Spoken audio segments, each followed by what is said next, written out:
Now, I promised you at the beginning of this keynote that we understand that a customer 360 is your holy grail, and we don't want to wash it as easy. You all told us, unpack it. Get into it, show us the product, get into the how-to, more of that. And so I am pleased to have my colleague and friend, Eric Stahl, tell you more about it.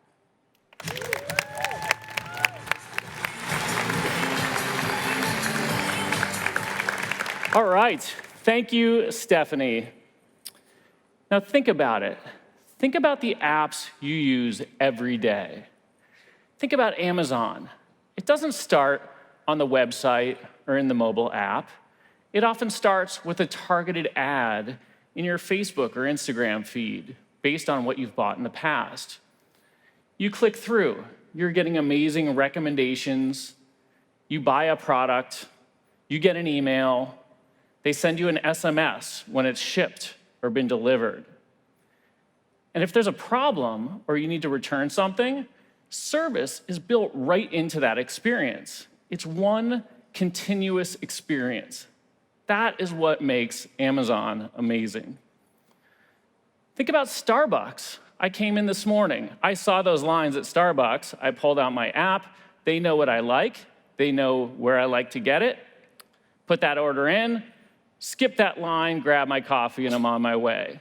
It's an amazing experience. And think about Marriott. I love staying at the Marriott because when I come in from the hotel, or from the airport, I'm usually exhausted. I check into my room.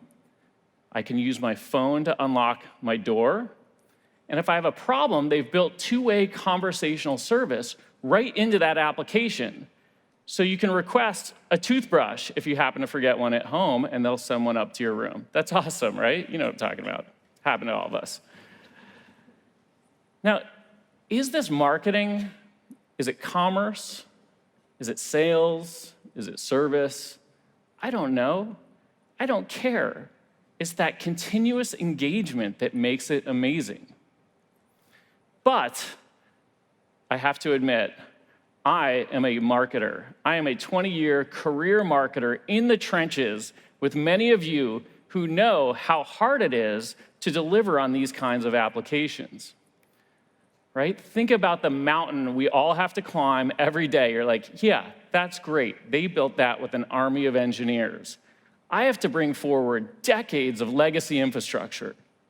I have to figure out things like GDPR and new privacy regulations from California and elsewhere. I have to figure out how to connect up all these channels: email, mobile, social, advertising, your website, your sales team, your service team, right? Those are typically scattered into different sets of infrastructure, different databases, very hard to tie together. Trust me, I am in the trench. I live this every day. You're trying to figure out things like multi-touch attribution. It's really hard to know exactly what is working and what isn't, especially spread across all of these systems. We all live this, fragmented channels and new channels. I mentioned Amazon. They've added voice. I can literally just ask for something and it shows up. That's awesome. That's the new customer expectation. How do we, as marketing and commerce people, bake that into our experiences? It's super hard. I completely understand that. Now, the good news is Salesforce has been focusing on really thinking about how do we create that customer experience? How do we build that single view of the customer and manage every customer touch point across departments, whether that's marketing or commerce or sales or service, and across channels: email, mobile, social, ads, your website, et cetera. And last year at Dreamforce, our big user conference in San Francisco, we introduced an exciting new technology initiative called Customer 360. Now, Customer 360 was the first step, and it's focused on identity of the customer. If you are a person in the marketing cloud, and you're the same person in the commerce cloud, and in the sales cloud, and in the service cloud, that is not 4 people, that is 1 person.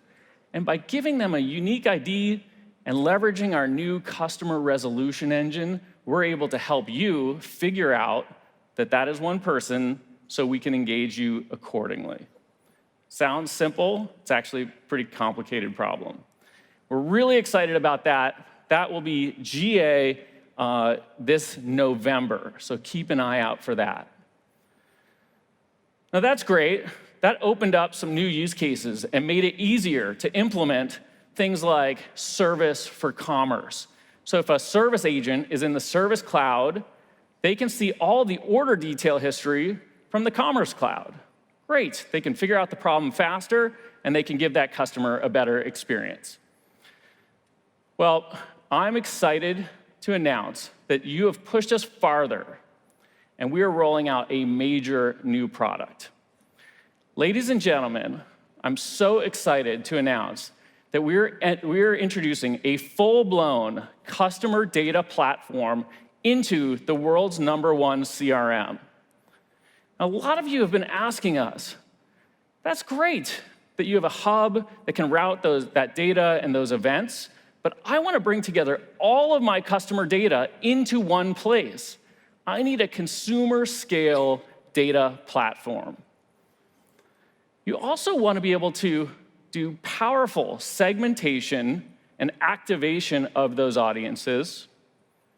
We're also bringing forward some really powerful AI-powered insights so you can understand your audiences and understand the effectiveness of your campaigns.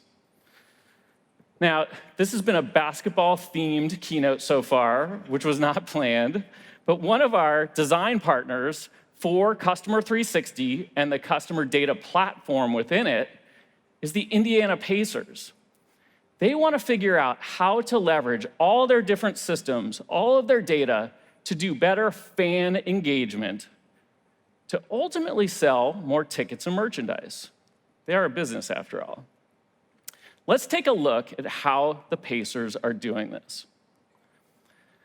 Now, here we are inside of Customer 360. And the first thing you need to do, and this is really something your data administrator would be focused on, is really connecting up these systems: Marketing Cloud, Commerce Cloud, Community Cloud, Sales Cloud, Service Cloud. Then they need to create their data model and do all the mappings. This is hardcore data management here. And set up all their preparation rules and basically build this container and resolve the customer identity. That's all good. That's what we announced last year at Dreamforce. But let's take a look at what we're building on top of this to give you that full customer data platform. Now, the first thing you need to do is pull in data. We're literally replicating data into one central repository. So here in this case, the Pacers have marketing, sales, community, service. You can even connect out to any system using MuleSoft or other integration technologies to bring in data from the Team Store, which is their commerce site, or an external system like Ticketmaster. We are also making it easy to upload data manually, so you can upload a file or do it through an FTP. Great. So we've identified the data, and we've started the import. Now, as this is importing, let's think about what we just saw. We did all of that with clicks, not code. That is our goal. It's never going to be easy, but we're going to make it easier than it's been in the past. OK, great. Our data import is complete. Let's take a look. Now, this is the new home dashboard inside of Customer 360. And in it, we can see a rolled-up view of all that customer data. We can see our total audience size. We can see average order value. We can see loyalty information. We can see how our channels are performing by conversion rate. We can even see things like our open Service Cloud cases. Now, earlier I mentioned these AI-powered insights that Einstein is baked right in. And here, Einstein is helping us with audience discovery. I've talked to many of you who have said, help me figure out what segments I should be going after.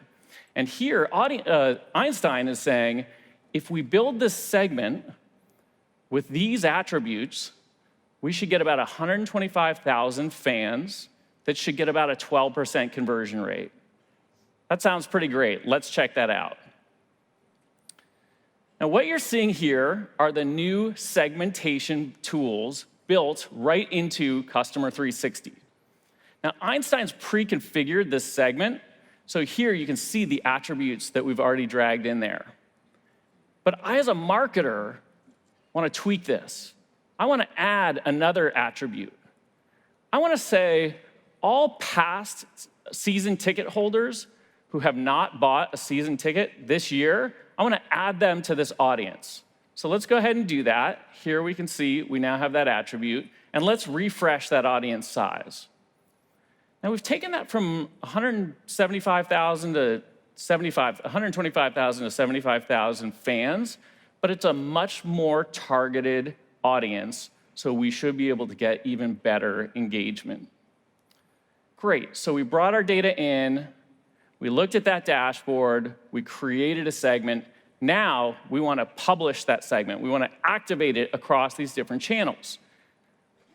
We can activate it easily on Salesforce channels like Journey Builder for email and mobile messaging, like Ad Studio, our DMP, to push out ads on the open web, and other channels. And we can activate this through external platforms. But for today, let's take a look at what it looks like to activate this through Journey Builder. So here we are inside of Journey Builder. We can see our audience is pre-populated right there in the center.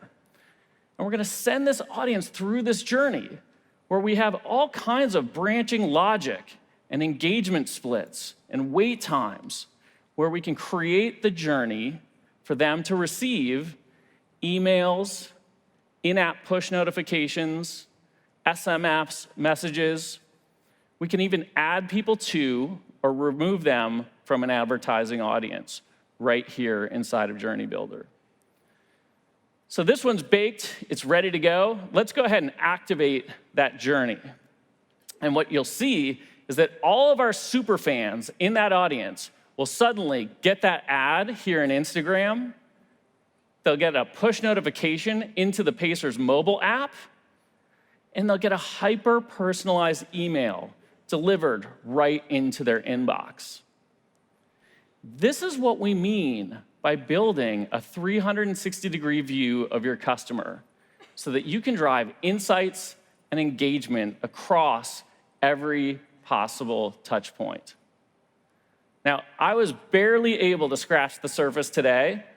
We have a customer data platform super session tomorrow at 10:15 a.m. So to learn more, make sure you check that out. Thank you very much, and have a great rest of your event. Back to you, Stephanie. Thank you.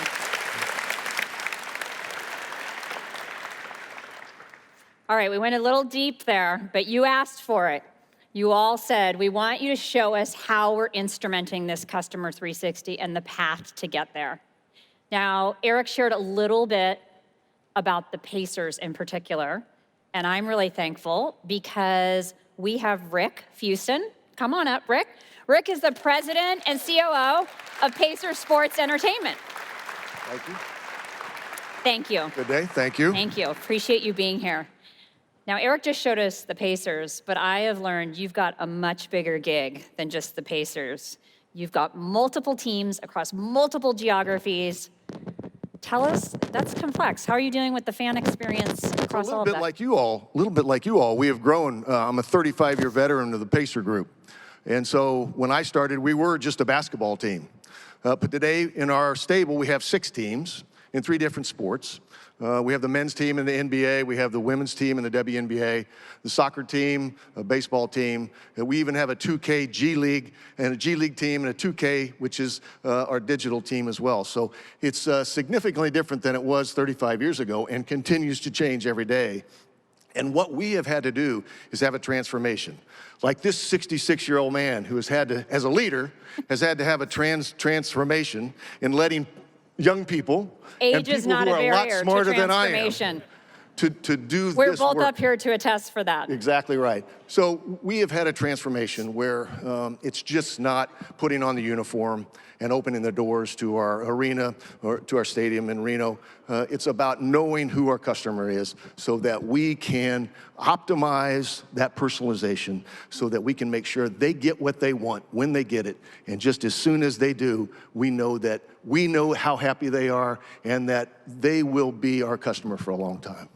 That's pretty amazing. I'm going to put you a little bit on the spot here.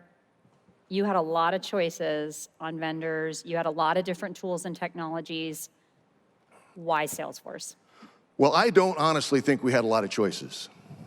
Good answer. Thank you. And they didn't even prompt me on that.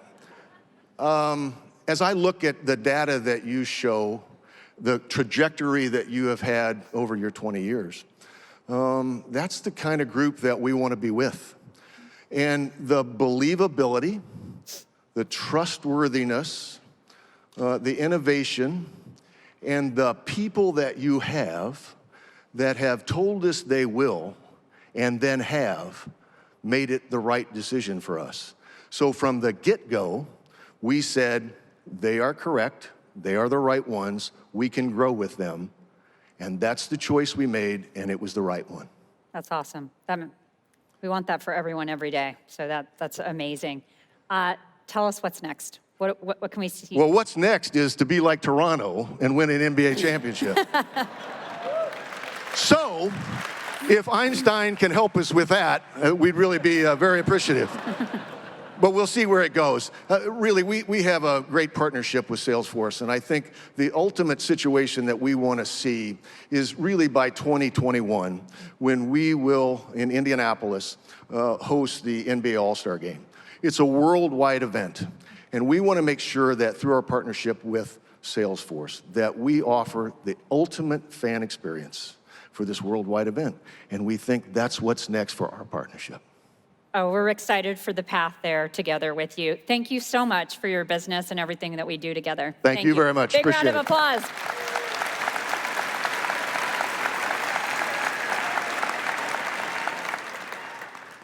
All right, we're going to cut on over to social here. Check out what's going on Twitter. Who do we hear from in the audience?